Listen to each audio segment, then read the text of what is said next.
Hey guys, just wanted to go over setting expectations for your buyers on how much cash they need to have available for a specific loan program and a property type. So FHA financing, I always think it's a good idea to have 9% in the bank, 9% of the sales price. That's going to cover the 3.5% down payment plus the closing costs. For a 3 or 4 unit property, you up that a little bit, let's say 12%, because the closing costs would essentially be the same, but FHA actually requires that you have 3 months reserves for a 3 unit or a 4 unit property. Again, 3 months reserves for a 3 unit or a 4 unit property. For VA financing, as long as they have the money to cover the cash closing costs, they're good to go. Again, as long as they have the money to cover the closing costs, they're good to go. If you're getting a Fannie Mae loan, 9 to 10% for a 1 unit, 21% for a 2 unit, that covers your down payment and your closing costs.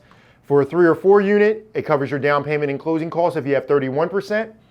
Freddie Mac, 10 to 11% of the sales price if you're getting a 1 unit property, 21% if you're getting a 2 unit, 26% of the sales price if you're getting a 3 or 4 unit property.